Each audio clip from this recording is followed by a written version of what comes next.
Boo. Yatagarasu, The Raven Does Not Choose Its Master, is undoubtedly, in my eyes, without competition, the most underrated anime of this year. This is by far one of the most unique shows that I've ever seen, telling a story that is unlike any that I've ever come across before, with a world that is so different and distinct in its own identity. On top of all this, it boasts some pretty good animation.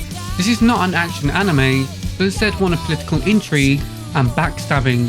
But occasionally, there is some fighting and action sprinkled in, and the animation certainly delivers. Although what would you expect from the always reliable Studio Quero? Between this, Kingdom Season 5, and Bleach 1000 Year Blood War Season 3, they've had a very strong year. Yatagarasu, The Raven Does Not Choose Its Master takes place in the kingdom of Yamauchi. Here the people are referred to as Yatagarasu, as they have the ability to transform into these three-legged crows or ravens. Ruling over these people is the Kinu, also known as the Golden Raven. Our story picks up around the time where the current crown prince has been selected to be the next Kinu. To complete the transfer of power, the prince must find a bride. Enter the four houses, north, east, south and west, who have all sent a young woman to compete for the prince's affection. You have the distant and seemingly bored Hamayu representing the south, the quiet and a little unhinged Shiratama representing the north, the respectable and generous Masahono Suzuki representing the west, and the kind-hearted and innocent Asebi representing the east house. However, the prince has to deal with more than just marriage proposals. For you see, the prince is actually the second son, and not only that, but he was also born to a concubine and not the empress herself. Typically, like in the real world, the role of Kinu would have gone to the eldest brother, but instead the royal priest chose to have Wakamiya, the second son, become Kinu, as he is apparently a true Kinu, meaning that he has been bestowed with more magical ability and power than others. However, the decision to pass over the eldest son is not one without consequence. Firstly, it has created a rift between the two brothers, and it has also enraged the Empress, since it is her son that has been pushed to the side in favour of some random whore's son. Additionally, there are many within the court's nobility who support Natsuka's, the eldest son's, claim and would do anything in their power to achieve seeing him become Kinu. This means that the prince has very few allies that he can truly trust, with the threat of a political assassination always looming large. Which brings us to Yukiya, the second son of a village chief and the second lead character after the prince himself. Yukiya has been sent to become the prince's new attendant and must aid him in anything he so desires, a situation that neither the prince nor Yukiya seem so happy to be a part of. 商用宮に戻ったら、文は中身を確認して緊急性の高い順に並べておけ。馬屋を掃除し、水も取り替えること。ちなみに、馬の水も水亀の水もなくなったら、随時滝から汲んでくるように。何か質問は？僕一人でですか？他に誰かいるように見えるか？ Hopefully from this brief little synopsis of mine, you can see how a complicated and intriguing narrative could form, because it's a very well written and compelling tale that you will need to pay attention to. This series would often throw out so many different terms unique to this anime and so many different character names that occasionally I did have to rewind the episodes a few times just to make sure that I did catch what was said. There will be times in this show where you're confused as to what's happening because something weird and unexpected occurs, or like the characters, you don't yet have all the information.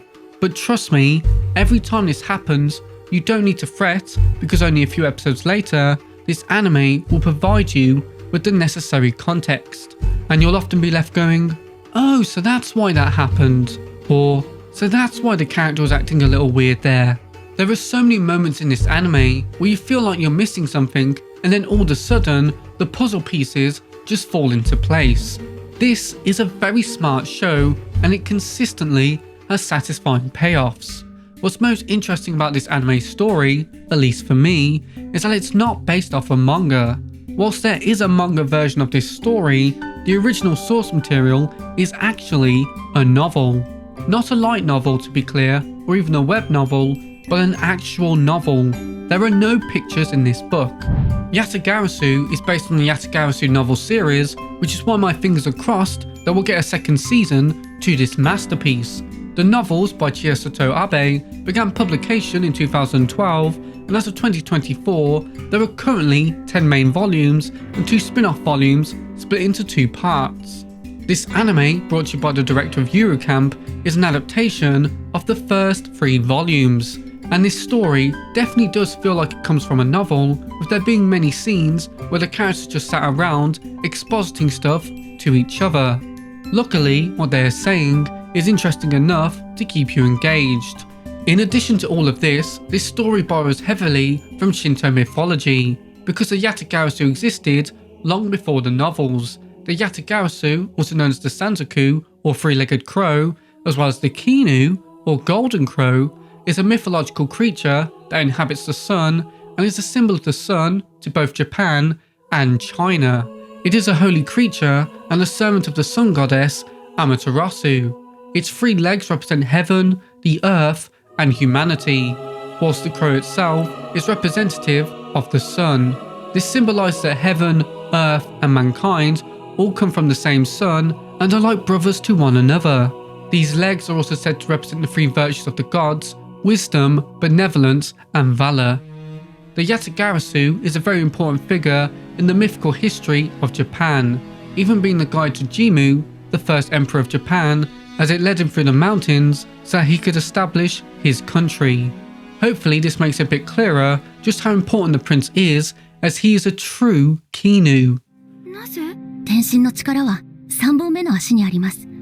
その足の自由を奪ってしまえば、人に戻ることはできないんです。そんな。荷車を引いたり、畑を耕したり、馬の仕事は力仕事ばかり。いつしか馬はそんな者たちを蔑む言葉として使われるようになりました。One of my favourite aspects of this anime is its world and how it builds on it. I don't want to go into too many details because this world is so baked into the narrative, and I'd like to avoid as many spoilers as I can with this video. But I will give you an example to prove just how interesting and fleshed out this world is. As I've mentioned before, the characters in this show can transform into 3-legged ravens at will, and yet it won't take you too long to notice that these characters also constantly ride these 3-legged ravens and have 3-legged ravens stationed in these stables. So what are these? Are they Yatagarasu like everyone else, or are they a different creature altogether? Well, actually, they are Yatagarasu. Yatagarasu that are referred to as horses by everyone else. These horses are people who are unable to transform back into their human form due to having a golden rope tied around their 3rd leg. The 3rd leg being what is responsible for allowing a Yatagarasu to shapeshift. This golden rope signifies a contract. Due to poverty or other horrible circumstances, these people have essentially been forced into manual labour, and this rope cannot be removed until the contract has come to an end. Essentially, these horses are slaves that are looked down upon and discriminated against by others, and are beings that even our main characters take advantage of. Now tell me, how many other stories can you think of that remind you of what I just said? There are 0 as far as I'm concerned. This little piece of world building is very emblematic of the uniqueness of this series. I cannot make it any clearer just how different this show is. Sometimes you'll watch an anime, or play a video game, or read a book, or watch a film, and then it doesn't continue. And whilst you're sad about it, you can move on because there's other things like it. I am desperate for this show to get a 2nd season because there is truly nothing like Yatagarasu. You are constantly getting new information about this world, enriching its lore and deepening its characters. A simple statement from someone can flip your entire understanding of this series on its head. There are so many twists and turns present in this anime where a character's allegiances and true motivations can flip on a dime. And like the prince, you're never really sure about who is truly trustworthy, especially with how frequently treachery and backstabbing occurs in this anime. Speaking of the characters, they're all very good. I've seen plenty of media that have had good narratives, but they haven't been able to properly connect with me because I didn't care about the characters. That is not the case with Yatagarasu, especially when it comes to our two leads. なぜ黙ってたんです？前から知っていたんでしょう。僕がホッケの当主の孫であること。言うのは得策ではないと思った。得策？最初に会った時お前は私にタルヒのユキヤと名乗った。ホッケのユキヤと名乗っていたら私の出方も変わっていたろう。つまり僕を利用しようと思ってはいたわけですよね。否定はしない。僕を使って何を企んでたんです？ホッケとの橋渡しだ。私たちは味方を必要としていた。Firstly, there's the prince. This character really grows on you. Not that you'll dislike him at the start of the series, but a lot of the time, he can come across as very callous and uncaring. Emotionless would be an apt description for the prince, although there are plenty of moments throughout the anime that challenge that description. Instead, I started to view the prince as very intelligent and very calculated, often being 2 steps ahead of everyone else. I do believe that his emotions are very subdued and purposefully suppressed, but they're still there, and it makes his relationship with Yukiya very entertaining, because Yukiya is very much a no-nonsense kind of guy, and all the prince can do is throw nonsense in Yukiya's direction. Bye bye! Yukiya doesn't particularly care about nobility or status, and would actually like to be as far away from power as he can possibly get, for several reasons.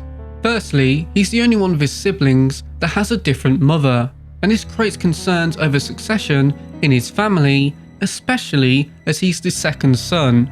In that regard, he can relate to the prince, so Yukiya constantly makes the conscious effort to downplay his own abilities and intelligence so that his brothers can be given better opportunities, because unlike the princes, there is no rift between Yukiya and his siblings. However, Yukiya's hidden talent is easily seen by the prince, who tries very hard to force Yukiya to reveal this side of himself, which again annoys the crap out of Yukiya. But these two do form a strong bond, and they do end up caring for one another. And I love any time the prince gives Yukiya one of these yellow sour sweets, because Yukiya clearly does not like them, yet the prince gives them to him anytime he does a good job. And by the end of the season, you could tell that Yukiya no longer hates getting these sweets off the prince. I would talk about the other characters in this anime, but considering that there are so many twists and turns involving these characters, it's hard for me to discuss them without ruining things for you. However, just to prove that the supporting characters are equally well written, I'll briefly discuss Shiratama, the woman representing the North. Now, I hated Shiratama because she plays dirty when it comes to getting the prince's hand, and she kept causing problems for the other women. She was, without a doubt, the last person I wanted to see the prince marry. And then the anime revealed her backstory, and I couldn't help but feel so sorry for her. She was someone who had to basically forsake her own happiness so that her house could succeed. What she wanted didn't matter, only what the house wanted. And seeing her at her lowest, all I wanted to do was give her a hug and for the show to give her the happiness that she prayed for. And yet it looked like it would be forever out of her reach. As new information comes to light about this world and its characters, you will find that your opinion often changes about the characters, about the world, and about this story. And that's what makes this anime so engaging and entertaining to watch. I never knew where my heart was going to be pulled next. What's fascinating about Yatagarasu is that everything that I've described in this video so far only really applies to the first arc, because there are 2 separate arcs in this anime. Remember, this is an adaptation of the first 3 volumes of the novel series, and it seems that the 3rd volume had a very different story in store for us.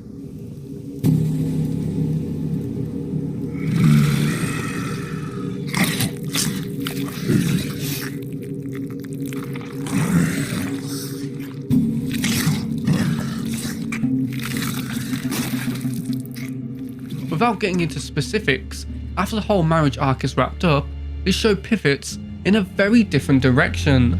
This second arc has a completely different tone to it. The politicking has been pushed to the side in favour of a more horrific and mysterious story, This arc is brutal and gory in a way that I wasn't prepared for, yet it's no less engaging than the first arc. In fact, the biggest reveal of the entire anime comes from this portion of the season, and I love seeing the characters being put in a situation where not only were their lives on the line, but so were the lives of all the citizens of Yamauchi. It brought out a different side of the characters, a side that hadn't really been shown in the previous arc, one of fear and desperation. The first part of this season had a lot of unseen enemies, with you questioning who was friend or foe, but in this second segment you know exactly what the threat is, and it's something that our leads can't reason or bargain with, and that makes them very scary. But if you want to know anything else about this anime, then you're going to have to watch it for yourself. Yatagarasu the Raven Does Not Choose Its Master is not just the most underrated anime of the year, it's also one of the best anime of this year. Scratch that, this is one of my favourite anime ever. It has a deep and compelling storyline that flourishes with how unique and distinct it is. It features one of the most creative worlds on offer in the anime medium, with characters that you can easily root for and like. There may be a lot of betrayals in this anime, but its animation wasn't one of them. This is a very pretty series and further highlights just how strong this year has been for Poirot, and to top it all off, it has fantastic voice acting. I would never have guessed in a million years that the prince shared a voice with characters like Sugawara, Ishida, Ritsu and Sabo. So drop whatever it is that you're doing, go watch Yatagarasu and then join the rest of us devout followers as we pray for season 2. But until that sequel is announced, I've been LiamNidas. Thank you so much for watching this video. Let me know what you think about Yatagarasu down in the comments below, and whilst you're down there, do be sure to hit the like button, it really helps me out, and if you're feeling especially generous, then do consider subscribing. I'd love to have you become a regular viewer. But until next time, thank you so much for watching this video, I really appreciate it, and hope to see you in the next one. Bye bye!